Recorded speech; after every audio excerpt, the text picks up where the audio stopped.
Olá, colegas, tudo bem?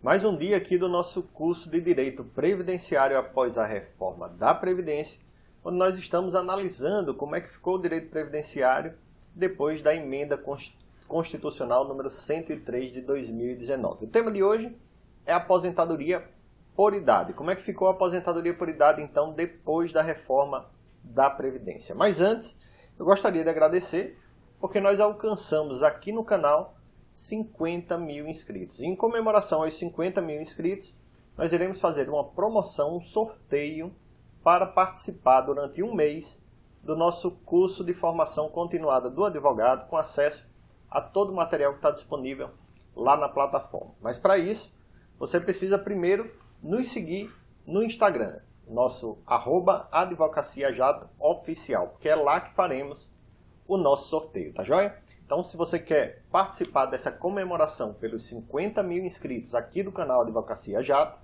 não deixe de nos seguir lá no Instagram, ok? Vamos falando então da aposentadoria por idade, como ela era antes da reforma. Quais eram os requisitos da aposentadoria antes da reforma? Bom, nós tínhamos a aposentadoria por idade com uma carência, um tempo mínimo de contribuição de 15 anos, 180 meses de contribuição.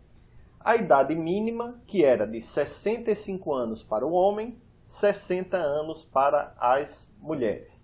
O que acontece?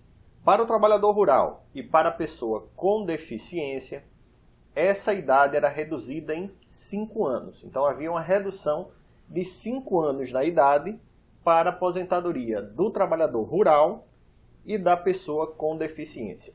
Quem é que eu incluo no conceito de trabalhador rural? Isso é muito importante. Não apenas aquela pessoa que é produtora rural, ou seja, trabalha com agropecuária, mas também o pescador artesanal, o seringueiro e o garimpeiro que trabalha em regime de economia familiar. Se o garimpeiro trabalhar em regime de economia familiar, ele também vai ser considerado aqui trabalhador rural e vai ter direito a essa aposentadoria por idade. Qual é a renda mensal inicial? Como é que era calculado esse benefício de aposentadoria por idade? O cálculo era feito com 70% mais 1% a cada ano de contribuição. Bom, se você precisa ter 15 anos de tempo de contribuição, evidentemente a sua renda mensal inicial seria de no mínimo 85% até o máximo de 100% quando você tem 30 anos de tempo de contribuição comprovados, ok? Muito importante, uma regra que é fundamental para que você entenda a aposentadoria por idade, o funcionamento da aposentadoria por idade, é o fato de não haver necessidade do cumprimento simultâneo dos requisitos. Você pode cumprir a carência em um determinado momento e só muito tempo depois completar o requisito etário, o requisito da idade. Então, idade e tempo de contribuição mínimo podem ser cumpridos em momentos distintos. Contudo, a carência que vai ser exigida para a concessão do benefício é aquela carência do momento em que você completou a idade, certo? Completou a idade, a carência lá era 15 anos, 15 anos. E houve outras épocas que essa carência era menor. A carência já chegou a ser de 5 anos apenas, certo? Então, o que é que vai determinar a carência exigida? A data em que você completou a idade mínima para a concessão da aposentadoria por idade, ok? Muita atenção, decreto 3.048, já com as alterações do decreto 10.410, decreto muito novo aí, saindo do forno, fez algumas modificações importantes. Bom, os requisitos para aposentadoria por idade rural, que está no artigo 56 do decreto, do deficiente, que está no artigo 70A, e do homem filiado antes da reforma, artigo 188H, não foram afetados pela reforma da Previdência. A reforma da Previdência afetou uma série de benefícios previdenciários, modificou a nomenclatura, modificou o tratamento, modificou os requisitos, mas não alcançou a aposentadoria por idade rural e não alcançou a aposentadoria por idade do deficiente, por força de uma regra de transição específica que está lá no artigo 188H do decreto 3.048, com a redação que foi dada pelo decreto 10.410 de 2020, adotando a regra de transição da reforma previdenciária, que está lá na emenda constitucional número 103 de 2019, o homem que já era filiado à Previdência antes da reforma, ou seja, antes de 13 de novembro de 2019, tem exatamente o direito aos mesmos requisitos, ao mesmo benefício de aposentadoria por idade. Por quê? O que é que mudou de antes da reforma para depois da reforma em relação à aposentadoria por idade do homem? A aposentadoria por idade do homem se transformou na aposentadoria programada da reforma da Previdência. E a aposentadoria programada da reforma exige, no mínimo, 20 anos de tempo de contribuição. 5 anos a mais do que a aposentadoria por idade exigia. Só que aos 45 do segundo tempo foi criada uma regra de transição dentro da reforma da Previdência que permite que aquele trabalhador que tenha se vinculado à Previdência antes da reforma continue com o requisito mínimo de 15 anos de tempo de contribuição. Então não importa se você tem uma contribuição, 2 contribuições, 3 contribuições antes da reforma, você foi filiado antes da reforma, e aí, para ter direito à aposentadoria de transição, basta que você tenha 15 anos de tempo de contribuição e 65 anos de idade, que é exatamente os mesmos requisitos da aposentadoria por idade antes da reforma. Ah, por que não atingiu as mulheres? Por que as mulheres não foram beneficiadas? Bom, as mulheres têm uma regra de transição também, só que nessa regra de transição das mulheres, a idade mínima começa em 60 anos, exatamente como a aposentadoria por idade. Então, a aposentadoria programada da mulher tem uma regra de transição que começava com 60 anos de idade em 2019. Só que à medida que vai passando os anos, essa idade vai aumentando em 6 meses até chegar na idade mínima da aposentadoria programada. Qual a idade mínima da aposentadoria programada da mulher? 62 anos. Então, a partir de 2019, 60 anos, agora em 2020, que nós estamos em 2020, é 60 anos e 6 meses. 2021, 61 anos, até chegar em 62 anos. Então, o único benefício que não foi afetado da aposentadoria por idade, dos requisitos da aposentadoria por idade, foi a aposentadoria por idade do homem. Estou falando trabalhador urbano, porque o trabalhador rural manteve os mesmos requisitos. Ok? Então, os 3 que não foram diretamente afetados pela reforma da Previdência: aposentadoria por idade do trabalhador rural, aposentadoria por idade do deficiente e aposentadoria por idade do homem trabalhador urbano.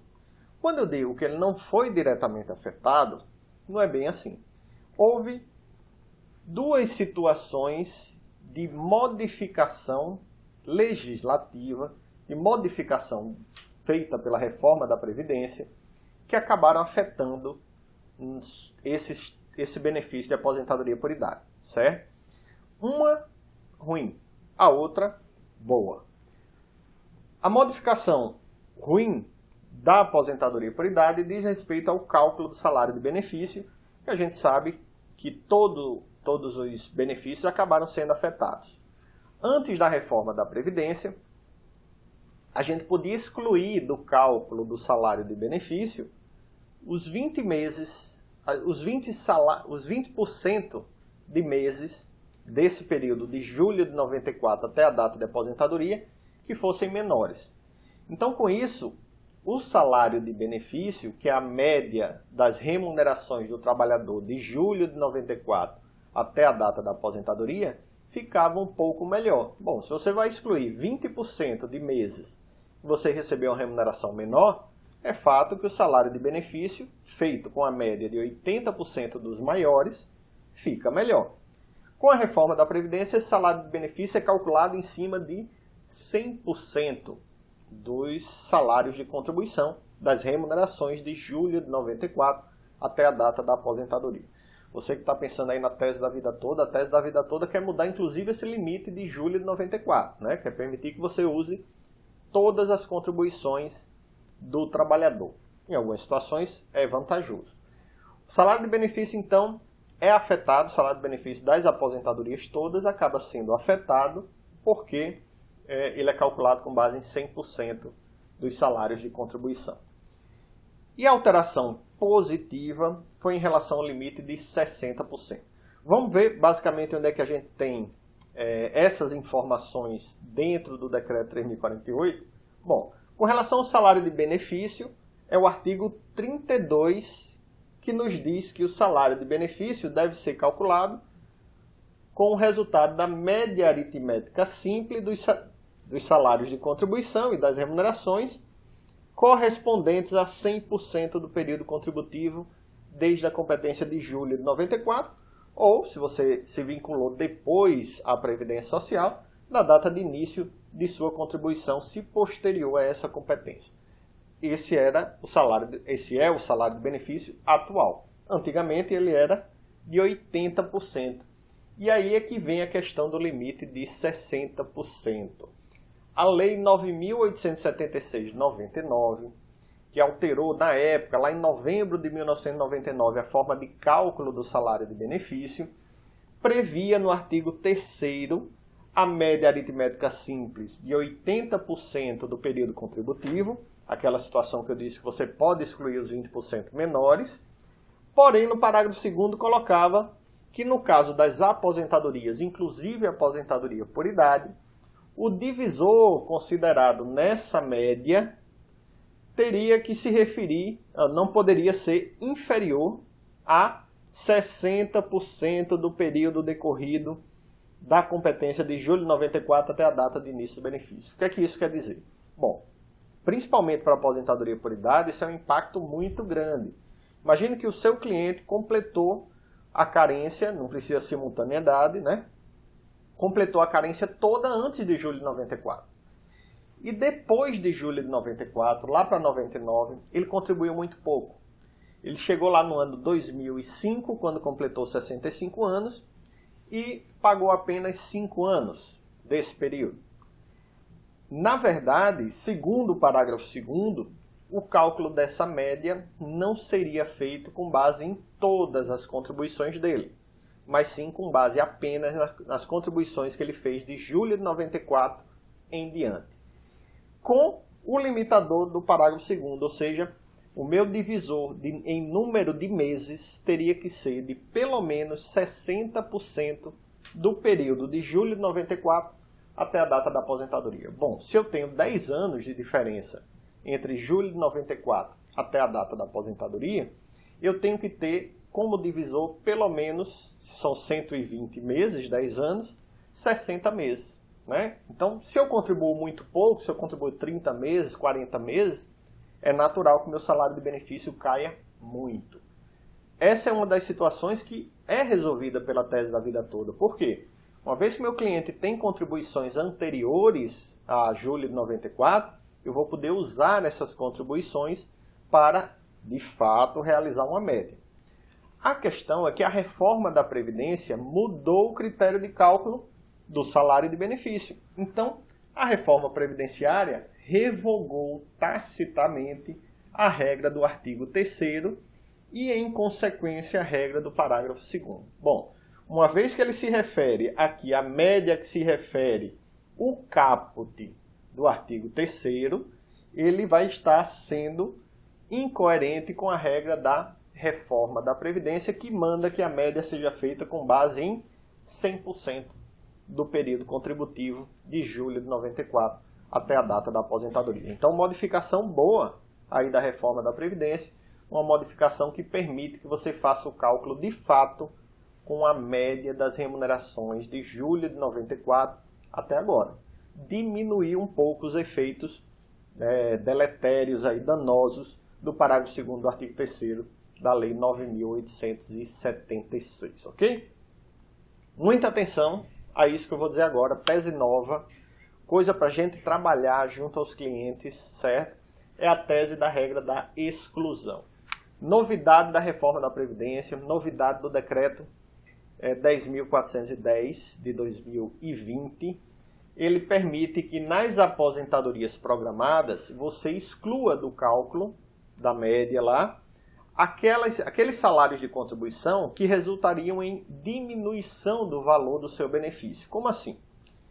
Segundo a regra prevista no parágrafo 24 e 26 do Decreto 10.410, você pode preservar do tempo mínimo exigido para a aposentadoria programada, excluir as competências, excluir os meses em que a remuneração foi menor.